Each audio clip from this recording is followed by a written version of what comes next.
Hello everyone, good morning. তোমরা সবাই কেমন আছো? আশা করি খুব ভালো আছো, সুস্থ আছো। আমরাও ভালো আছি। দেবনাথ ফ্যামিলিতে তোমাদের আরেকবার স্বাগত। আজকে হচ্ছে রবিবার আর ঘড়ি কাটাতে বাজে এখন সকাল 6:30। তো এখন থেকেই ব্লগটা শুরু করলাম তোমাদের সাথে নিয়ে, সঙ্গে নিয়ে। আর আজকে রবিবারের সকালটা একটু অন্যরকমভাবেই শুরু করলাম। সকালবেলা কাজকর্ম করার আগে মাথায় যদি একটু তেল দিতে পারি তাহলে ঠিক সময় মতন আমি স্নানটা করতে পারবো আর চুলে অনেকক্ষণ তেলটাও রাখতেও পারবো। সপ্তাহে ২-৩ দিন শুধু নারকেল তেল মাখলেও কিন্তু আমাদের চুলটা অনেকটাই ভালো থাকে। রাত্রে মেখে রাখলে সকালে শ্যাম্পু করলেও কিন্তু হয়ে যায়, বা কাজের আগে মেখে রাখলে ১-১.৫ ঘন্টা রাখলে সেটাও কিন্তু কাজ হয়। কিন্তু আজকে আর শুধু নারকেল তেল মাখবো না, তেলের সাথে ৪টে উপকরণ মেশালে সেটা শুধু আর নারকেল তেল থাকবে না, সেটা কিন্তু একটা চুলের জন্য মহা ওষুধ তৈরি হয়ে গেছে বলতে পারো। এই যে ৪টে উপকরণ দিয়েছি, ফ্ল্যাক্সিস, মেথি, কারি পাতা, কালো জিরে, এটা ৪টেই কিন্তু ভীষণ উপকারী আমাদের চুলের জন্য। চুলের গোড়া মজবুত করবে, দ্রুত চুল লম্বা করবে, চুল ঘন করবে, চুল কালো রাখতেও সাহায্য করবে। তাই জন্য দেখো মেথি-টেথি সব কিছু কিন্তু আমি নারকেল তেলের মধ্যে দিয়ে দিলাম। ১ চামচ করেই দিয়েছি। কারি পাতাটা তোমরা পরিমাণ মতন দিয়ে দেবে। আমি যা তেল তৈরি করলাম এটা আমার ২ দিন কিন্তু ভালোভাবেই হয়ে যাবে। আর এই তেলটা তৈরি করতে গেলে একটা সিলভারের বাটি নেবে, দেখবে খুব ভালো হবে। স্টিলের জিনিস নিলে না তাড়াতাড়ি করে কিন্তু পুড়ে যাবে জিনিসটা। আর ভালো করে করতেও পারবে না। আর গ্যাস কিন্তু অবশ্যই কমিয়ে দেবে, একদম বাড়িয়ে দেবে না, তাহলে জিনিসগুলো তাড়াতাড়ি করে পুড়ে যাবে। তেলটাও কিন্তু ঠিক মানে জিনিসগুলোর যে উপকারিতা সেটা কিন্তু তেলের মধ্যে একদম মিশবে না। তাড়াতাড়ি করে ওটা পুড়ে যাবে। তাই আমি একদম গ্যাস কমিয়ে ৪টে উপকরণ তেলের মধ্যে দিয়ে হালকা করে তেলটাকে তৈরি করে নিয়ে একটা ছাঁকনির সাহায্যে ভালো করে ছেঁকে নিলাম। তারপরে ওর মধ্যে কিন্তু একটা ভিটামিন ই ক্যাপসুল দিয়ে দিলাম। তোমরা তো জানো ভিটামিন ই ক্যাপসুল চুলের জন্য, স্কিনের জন্য কিন্তু ভীষণ উপকারী। তারপরে দেখো একটা বড় দাঁতের চিরুনি নিয়ে চুলটাকে ভালো করে আঁচড়ে নিলাম। এবার গোড়ায় গোড়ায় কিন্তু এই তেলটা দিতে হবে। উষ্ণ উষ্ণ গরম তেল, সেটা কিন্তু হাতের মধ্যে যেরকম তোমার সইবে সেই অনুযায়ী তেলটা মাথায় দেবে। দিয়ে ভালো করে গোড়ায় গোড়ায় দিয়ে এবার হাতের সাহায্যে ভালো করে তেলটা কিন্তু মাসাজ করতে হবে। যত ভালো করে মাসাজ করবে ততই কিন্তু ব্লাড সার্কুলেশনটা ভালো হবে। আর চুলটা কিন্তু দ্রুত তোমার লম্বাও করবে। তেলটা ভালো করে গোড়ায় গোড়ায় মেখে নেওয়ার পরে আমি চিরুনটা দিয়ে কিন্তু আবার মাথাটা আঁচড়ে নেবো, যাতে তেলটা ভালো করে গোড়ায় বসে যায়। তারপরে একটা ক্লিপের সাহায্যে কিন্তু চুলটাকে একদম ওপরে তুলে নিলাম। নিয়ে এবার কোমর বেঁধে কাজে লেগে পড়তে হবে। আমার তেলটাও মাথায় থাকবে আর এদিকে কাজগুলোও কিন্তু খুব সহজে হয়ে যাবে। তারপরে স্নান করে পুজো সারবো। মানে এরম করেই কিন্তু আমি সময়টা সকালবেলায় বার করি। যদি কিছু করতে হয় চুলের জন্য, স্কিনের জন্য, তখন কিন্তু আমি সকালবেলাটাই বেছে নিই। এটা আমার সুবিধা হয়। রান্নার পরে কিন্তু একদমই হয় না। তারপর দেখো কালকে অনেকগুলো ডিম নিয়ে এসেছি। আর ডিম কিন্তু আমি না ধুয়ে কক্ষনো ফ্রিজে রাখি না। ওই জন্য ডিমের ট্রেটা বেশি যখন ডিম আনে তখন আমি ডিমের ট্রেটার মধ্যে রাখি। আর যখন অল্প ডিম থাকে তখন তো ফ্রিজের মধ্যে ডিম রাখার জায়গা রয়েছে, সেটার মধ্যে ধুয়ে ওর মধ্যেই রেখে দিই। কিন্তু আজকে অনেকগুলো ডিম নিয়ে এসেছে, সেই জন্য ডিমের ট্রেটা বার করে নিলাম। এটা কিন্তু ৩খানা তাক রয়েছে ডিম রাখার জন্য। এবার ডেস্কের মধ্যে একটু জল নিয়ে নিলাম। এবার এক এক করে সব ডিমগুলো ভালো করে হাত দিয়ে ধুয়ে নেব। তা চলো কাজ করতে করতে তোমাদের কিছু কমেন্টের রিপ্লাই দিই। তোমরা অনেকবারই আমাকে বলেছো দিদিভাই কোনো কথার জবাব দেবে না, তুমি তোমার মতন থাকো, যার যা খুশি সে বলুক। কিন্তু এমন এমন কথা আছে না বোন, ভীষণ গায়ে বাঁধে জানো তো। কথাগুলো শুনলে না আমার একদম ভালো লাগে না। মানে আমি যেটা করি না সেটাই কিন্তু বারবার বলতে থাকি। আর তোমাদের মধ্যে যে ভুল চিন্তাভাবনাগুলো সেটা তো আমাকে ভাঙাতেই হবে। এটা দিনের পর দিন তো সেটা বাড়তে দিলে একদমই চলবে না। মানে যত দিন যাবে তোমরা যা খুশি মনে চাইবে সেটাই বলতে থাকবে। বৃহস্পতিবারে ছোট্ট একটা মিনি ব্লগ তোমাদের সাথে শেয়ার করেছিলাম, সেই ভিডিওটাতেই কমেন্টটা এসছে। বলছে যে ঠাকুর ঘরে তোমরা যদি সময় কাটাও তোমরা তো পয়সা ইনকাম করবে। আর ঠাকুর ঘরে প্রত্যেকদিন একই নামটা পড়ে পড়ে তোমরা তো ভালোই টাকা ইনকাম করছো। তুমি কি জেনে গেছো যে আমি প্রচুর টাকা ইনকাম করছি? তোমাদের মধ্যে এই ভুল চিন্তাভাবনাগুলো কোথা থেকে আসে বলো তো? ৬,০০০, ৬,৫০০ সাবস্ক্রাইবার হলে কত টাকা ইনকাম করা যায় ইউটিউব থেকে তোমরা একটু ভালো করে জেনে নেবে, তারপরে আমাকে এই প্রশ্নটা করতে আসবে। তোমাদের মধ্যে আরও একজন আমাকে কমেন্ট করে বলেছে যে ইউটিউব করে গাড়ি করছো, বাড়ি করছো, এটাই তো স্বাভাবিক। তোমরা কি করে জানলে বলো তো যে আমার ইউটিউবের টাকা দিয়ে এত কিছু হচ্ছে? কেন আমার স্বামী কি ইনকাম করে না? আমার স্বামীর কি কোনো ইনকাম নেই? আমি ইউটিউবের টাকায় কি আমার সংসার চলছে? ইউটিউবটা কিন্তু আমি ভালোবেসে করি আর নিজের মন থেকে করি। ইউটিউব করে এত দূরে পৌঁছে যায়নি যে সেইখান থেকে কিছু উপার্জন করে আমি আমার গাড়ি বাড়ি করতে পারি। এখনও তো সবে শুরু করলাম ইউটিউব জার্নি, এখন তো আমাকে লম্বা পথ যেতে হবে। ওই জন্য এমন কিছু বলো না, মানে না ভেবে না জেনে, যে মানুষের গায়ে লাগে কথাটা তারা কষ্ট পায়। আর যেদিনকে আমি পৌঁছে যাব আর সেদিনকে যদি আমার সেই উপার্জনের টাকা দিয়ে গাড়ি বাড়ি করতে পারি, সবার আগে তোমাদের সাথে শেয়ার করব। কেন তোমরা হতেই কিন্তু সব কিছু হবে। ওই জন্য তোমাদের ছাড়া আমি কোনোটাই কিছু করি না আর কোনোদিন করবও না আশা করি। তোমরা ভাবো কি বলো তো, ভিডিও বানিয়ে আর ইউটিউবে পোস্ট করলেই কিন্তু ওখান থেকে কারি কারি টাকা ইনকাম করা যায়। ইউটিউবে টাকা ইনকাম করা কিন্তু অতটা সহজ না। তোমরা বলো যতটা সহজ, না কাজটা করা ততটাই কিন্তু কঠিন। লোকের কত বছর লেগে যায় জানো তো ইউটিউবে দাঁড়াতে গেলে। আর আমি তো সবে শুরু করেছি, আমাকে এখন ওই কথাগুলো বলো কি করে আমি সেটাই বুঝতে পারি না। প্রত্যেকটা মেয়েই চায় জানো তো নিজের পায়ে দাঁড়াতে। হাসব্যান্ডের যতই থাকুক আর না থাকুক, নিজে একটু স্বাবলম্বী হওয়াটা প্রত্যেকটা মেয়েরই কিন্তু অধিকার, তাই না বলো? তো এত বছর সংসার করে এসেছি, এত বছর সংসারে রান্না-বান্না কাজকর্ম করেছি। এত বছর তো আর জানতাম না যে ইউটিউবে কিছু করতে হয়। তো ইদানিং আমি ৩ বছর ধরে এখানে আসার পরেই বলতে পারো ইউটিউব চ্যানেলটা খোলা। দেখছি সবাই সোশ্যাল মিডিয়াতে নিজের কিছু লাইফস্টাইলগুলো শেয়ার করছে। তো সেইখান থেকে আমিও কিন্তু ডেইলি যে আমার জীবনযাপন সেটাই কিন্তু শেয়ার করা শুরু করলাম। তা শুরু করা মানে এটাই না যে আমি ওখান থেকে প্রচুর অর্থ ইনকাম করছি। একবার মাত্র পেমেন্ট পেয়েছি জানো তো? এমন কিছু আহামরি পেমেন্ট পাইনি যে সেখান দিয়ে আমার সংসার চলবে বা সংসারে আমি গাড়ি-বাড়ির কথা ভাবতে পারবো।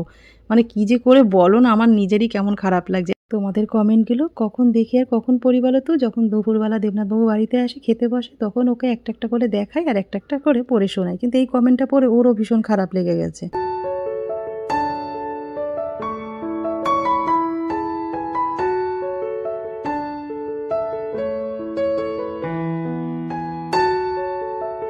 ভগবানের আশীর্বাদে, গুরুর আশীর্বাদে, বাবা-মার আশীর্বাদে, তোমাদের ভালোবাসায় দেবনাথবাবু যেইটুকু ইনকাম করে আমার হেসে খেলে কিন্তু আমাদের সংসারটা দিব্যি চলে যায়।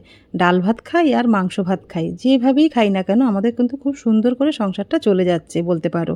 মা লক্ষ্মীর আশীর্বাদ। এতগুলো কথা বললাম, কিছু মনে করো না। তোমরা যে ভুল চিন্তাভাবনাগুলো করে রেখেছো সেটা তোমাকে ভাঙাতেই হবে, সেই ভেবেই কিন্তু কথাগুলো বলা। আমি কাউকে আঘাত দিতে আসিনি আর আঘাত পেতেও আসিনি। আমি এমন কোনো কাজ করি না সোশ্যাল মিডিয়াতে সেখানে আমি আঘাত পাবো বা কেউ আমাকে খারাপ কথা বলবে বা আমিও তাদেরকে নিয়ে কোনো খারাপ ভালো কথা বলবো। তোমাদের যে মূল্যবান সময়গুলো দিয়ে আমার ভিডিওগুলো দেখো, তাতে আবার ভালো মন্দ কমেন্টও করো, তার জন্য মন থেকে তোমাদেরকে অনেক অনেক ধন্যবাদ জানাই। তোমরা এইভাবেই পাশে থেকো আর এইভাবে আমার সাথে থেকো, কিন্তু এমন কোনো কথা বলো না যেই কথা শুনলে আমার কষ্ট হয়।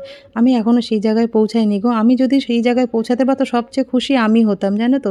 যে হাজব্যান্ডের কাঁধে কাঁধ মিলিয়ে চলা একটা মেয়ের পক্ষে যে কতটা সম্মানের সেটা তোমাদের বলে বোঝাতে পারবো না। সংসারের জন্য কিছু করব, সংসারকে কিছু নিজের উপার্জনের টাকা দিয়ে নিজের সংসারের কাজে লাগাবো, সেটা তো প্রত্যেকটা মেয়েই চায় বলো, আমি কেন চাইবো না? কিন্তু আমি তো এখনও সেই জায়গায় পৌঁছাইনি। সবে 6,500ও সাবস্ক্রাইবার কমপ্লিট করতে পারিনি। তাহলে সেখান থেকে তো সেরকমভাবে উপার্জন আসে না। সেই জন্য কিন্তু তোমাদের এতগুলো কথা আজকে বলতে হলো, কিছু মনে করো না। তা দেখো আমি কিন্তু অনেকগুলো কাজই তোমাদের সাথে গল্প করতে করতেই করে ফেললাম। সমস্ত ডিম ধুয়ে জায়গা মতন গুছিয়ে নিলাম। তারপর কালকে কিছু ফল টল নিয়ে এসেছিলো, সেগুলো ধুয়ে ফলের পাত্রটা ভালো করে মেজে সেগুলোও কিন্তু গুছিয়ে রেখে দিলাম। ডিম যদি না ধুয়ে রাখি না, ডিমের অমলেট বানাতে গেলে অনেক সময় বেকায়দায় ডিমটা খোসা সমেত না ডিম ওই বাটির মধ্যে পড়ে যায়, তখন খুব ঘেন্না লাগে জানো তো? হাঁস মুরগির পটি লেগে থাকে না, আমার ভীষণ ঘেন্না লাগে। ওই জন্য আমি সবসময় ডিম কিন্তু ধুয়েই নিই। আর আমার ছেলে যখন ডিমের কিছু বেশিরভাগ দিন সকালবেলা ছেলের ব্রেকফাস্ট কিন্তু ছেলেই বানিয়ে নেয়। ওই জন্য বলতে পারো ছেলের জন্য, ছেলের কথা ভেবে এই ব্যবস্থাগুলো আমার করে রাখা, পরিষ্কার পরিচ্ছন্ন গুছিয়ে রাখা জিনিসগুলো।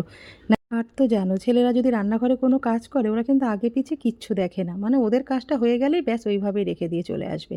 ডিমটা ফেটাতে গিয়ে হয়তো খোসাটা পড়ে গেল, খোসাটা ফেলে দিল, ডিমটা কিন্তু আর ফেলবে না, ওই সমেতই ভাজা করে নেবে। ওই জন্য সব কিছু ছেলের জন্য ভেবেই কিন্তু আমি এগুলো গুছিয়ে রেখে দিই যাতে ওর কোনো অসুবিধা না হয়। আর রবিবার মানে ছেলের কিন্তু সকালের চাটা বানাবেই বানাবে। আর তার সাথে কিন্তু একটু কেকও রয়েছে। মা আর ছেলে মিলে একটু কেক আর চা খেয়ে নিলাম। এই যে রান্না করতে চলে এসেছি। সকালে আজকে সেরকম করে কিছু ব্রেকফাস্ট করা হয়নি। চা খাওয়ার পরে কালকের দুটো বাসি রুটি ছিল, বাবু আর আমি ওইটাই খেয়ে নিয়েছি। তা চলো আজকের রবিবারে কি কি রান্না করো তোমাদের সাথে শেয়ার করো। আজকে অনেকটাই বেলা হয়ে গেল, রবিবার মানে তো একটু বেলা হবেই। সকাল সকাল যতই চেষ্টা করি না কেন সকাল সকাল কিছুই করা যায় না। চিকেনটা শেষ হয়ে গেছিল, ছেলে গেছিল আবার চিকেনটা আনতে, তাই এই সবে নিয়ে আসলো, এগুলো সব গুছিয়ে নিয়েছি। 12টা বাজে। আজকে রবিবার চিকেন মাটন কিছু না কিছু তো হবেই। ভাত হয়ে গেছে কিন্তু, এই যে ভাতটা কিন্তু আমার একদম হয়ে গেছে। কড়াই বসিয়ে দিয়েছি, কড়াইটা গরম হয়ে গেছে। এবার কড়াইয়ের মধ্যে পরিমাণ মতন সর্ষের তেল দিয়ে দেবো। চিকেনটা কিন্তু সর্ষের তেলেই রান্না করব। তা চিকেন করার আগে আলু তো আমাকে ভাজতে হবে, সেই জন্য কড়াইয়ের মধ্যে একটু নুন দিয়ে আলুগুলো দিয়ে দিলাম। আলুগুলো এবার লাল লাল করে ভেজে তুলে নেবো। আজকে একটু চিকেন কষা আর একটুখানি ফ্রাইড রাইস বানাবো। তাই একটু মিক্সড ফ্রাইড রাইস বানানোর ইচ্ছা ছিল, কিন্তু চিংড়ি মাছটা ছেলে বেলায় করে গেছে, তো চিংড়ি মাছটা আর পাইনি। ওই জন্য আজকের শুধু ডিম আর কিছু ভেজিটেবল দিয়ে কিন্তু ফ্রাইড রাইসটা বানাবো, আর তার সাথে লাল লাল করে একটু চিকেন কষা বানিয়ে নেবো। ব্যাস তাহলেই কিন্তু রবিবারের দুপুরে হয়ে যাবে। চিকেন কষা রান্নাটা তোমাদের পুরোটাই শেয়ার করতে পারলাম না, ছেলে একটু তাড়াহুড়া করছে জানো তো। আজকে এমনিতেই সমস্ত রান্নাবান্না বেলা করে শুরু করেছি, তার মধ্যে আমার ছেলে দিচ্ছে তাড়া। আমি যে কি করব সত্যিই বুঝতে পারছি না। এবার তাড়াহুড়া করে রান্না না করলে আমার ছেলে আবার না খেয়ে বেরিয়ে যাবে, ওইটাও আমার মাথায় রয়েছে। আমরা মায়েরা সব কিছু সহ্য করতে পারি, ছেলে মেয়ে না খেয়ে বাড়ি থেকে বেরিয়ে যাবে এটা কিন্তু আমাদের কোনো মতেই সহ্য হয় না, তাই না বলো? ওই জন্য ভাবলাম ঠিক আছে তোমাদের সাথে না রেসিপিটা পরে শেয়ার করবো, আগে তাড়াতাড়ি করে চিকেনটা নামিয়ে নিই। আর ভাত তো হয়েই গেছে, তাহলে চিকেন আর ভাতটা ও দুটো এক মুঠোর মতন খেয়ে যেতে পারবে। ও যাবে একটু জুতো কিনতে পুজোর জন্য, স্প্লানেটে সিলেদার্স আছে সেখানে যাবে। আর আমার জুতোটা কিন্তু ছেলেই কিনে নিয়ে আসবে বলে দিয়ে গেছে। সেই জন্য জুতোটা যখন আনবে তখন তোমাদের সাথে অবশ্যই শেয়ার করব। ফ্রাইড রাইসটা বসানোর জন্য ডিম তো ভাজতেই হবে, তো কড়াইয়ের মধ্যে একটু সাদা তেল দিলাম, 3খানা ডিম ফেটিয়ে দিয়ে দিলাম, ওর মধ্যে নুন আর দিয়ে দিলাম গোলমরিচের গুঁড়ো, দিয়ে ভালো করে ডিমটা একটু ঝুরো ঝুরো করে ভেজে তুলে নেবো। তারপর এক এক ডিমটা ভাজা হয়ে গেলে ডিমটা তুলে নিয়ে এবার এক এক করে যা সবজি কেটে রেখেছি সমস্ত কিছু আমি ভেজে নেবো। বেশি কিছু সবজি দিচ্ছি না, গাজর দেবো আর একটুখানি ক্যাপসিকাম দেবো। বিনসটা শেষ হয়ে গেছে, বরবটি ছিল ওটা দিলেও হতো, কিন্তু না আমি আর অত কিছু সবজি বাড়াচ্ছি না। অল্প ভাত তো তাই জন্য অল্প কিছু আমি ভেজিটেবল ওর মধ্যে অ্যাড। কড়াইটা পরিষ্কার করে ওর মধ্যে কিন্তু বেশ খানিকটা সাদা তেল দিয়ে দিলাম। তেলের মধ্যে দিয়ে দিলাম আমি 2 চামচ মতন ভরে ভরে দেবো রসুন আর কাঁচা লঙ্কা, আমি চপারে একদম চপ করে রেখেছি। আর ভেজিটেবলগুলো কিন্তু আলাদা করে আর ভেজে নিলাম না। এই রসুন আর কাঁচা লঙ্কা যে ভাজার মধ্যে আমি একবারে কিন্তু সবজিগুলো দিয়ে দেবো। মানে অল্প সবজি তো ওই জন্য আলাদা করে ভেজে নিলে একদম চুপসে যাবে, ওই জন্য বেশি মানে কড়া করে ভাজবো না, যাতে গাজরটা একদম গোটা গোটাই থাকে, সেদ্ধও হয়ে যায় কিন্তু চুপসে না যায়। সেই জন্য দেখো গাজর আর বিনসটা কিন্তু আমি তেলের মধ্যে দিয়ে একবারে রসুন কাঁচা লঙ্কার সাথে ভেজে নেবো। ভাতটা কিন্তু আমি আগেই করে নিয়েছি, আর ভাতটা করার সময় কিন্তু কোনো রকম কিছু আমি মেশাতে পারি না, কেন অল্প করে ভাত রান্না করতে হয় তো। আর দুভাগে যদি আমি স্যামের জন্য আলাদা করি আমাদের জন্য আলাদা করি তাহলে গ্যাসটা কিন্তু আমার ডবল ডবল পুড়বে, ওই জন্য কিন্তু আমি ভাতের মধ্যে কিছু মেশাই না।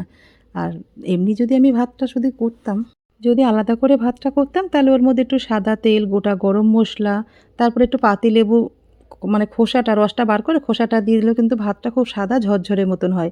আর তেলটা দিলে ভাতটা একটার গায়ে একটা লেগেও যেত না, আর গরম মশলা দেওয়ার কারণে ভাতটা দিয়ে কিন্তু খুব দারুণ একটা ঘ্রাণও আসতো। গাজর আর ক্যাপসিকামটা ভাজা ভাজা হয়ে যাওয়ার পর ওর মধ্যে ডিমটাও দিয়ে দিয়েছিলাম, তারপরে স্বাদ মতো নুন আর দিয়েছিলাম গোলমরিচ, দিয়ে ভালো করে সব কিছু নাড়াচাড়া করার পরে ওর মধ্যে দিয়ে দিলাম দেখো ভাত করে রেখেছিলাম সেই ভাতটা দিয়ে দিলাম, তারপর ওপর থেকে দিয়ে দিলাম ভিনিগার আর দিলাম একটু সয়া সস। দেওয়ার পর এবার ভাতটা কিন্তু ওপর থেকে নিচ পর্যন্ত ভালো করে একটু মিশিয়ে একদম রেডি করে নেবো। তা চলো পরে দেখা।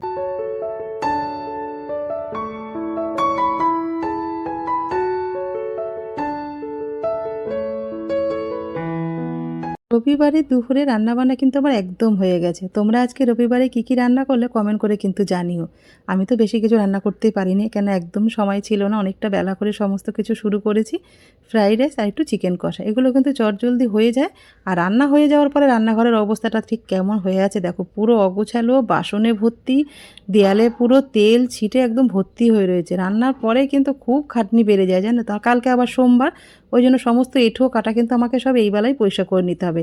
রান্না হয়ে গেলে কিন্তু বেশিক্ষণ এঁটো কাটা রান্নাঘরে একদম ফেলে রাখবেন, এতে কিন্তু ভীষণ খারাপ, সংসারের জন্য খারাপ অবশ্যই।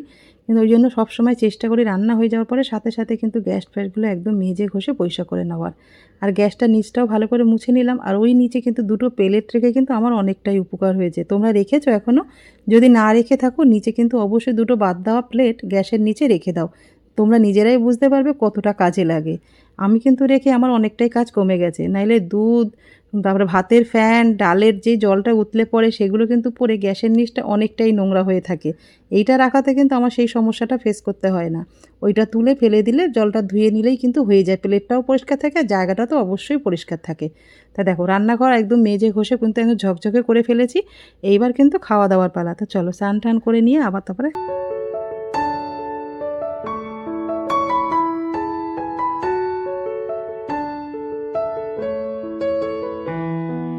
দেখো দুজনের জন্য কিন্তু প্লেট একদম সাজিয়ে গুছিয়ে রেডি করে নিয়েছে, আর দেবনাথবাবু কিন্তু স্নান টান করে বসে পড়েছে খাবার দাবার, দেখেই কিন্তু মুখটা একদম হাসিতে ভরে গেল। দেবনাথবাবু এরম একটু খাবার দাবার হলে মন্দ হয় না দুপুরবেলা।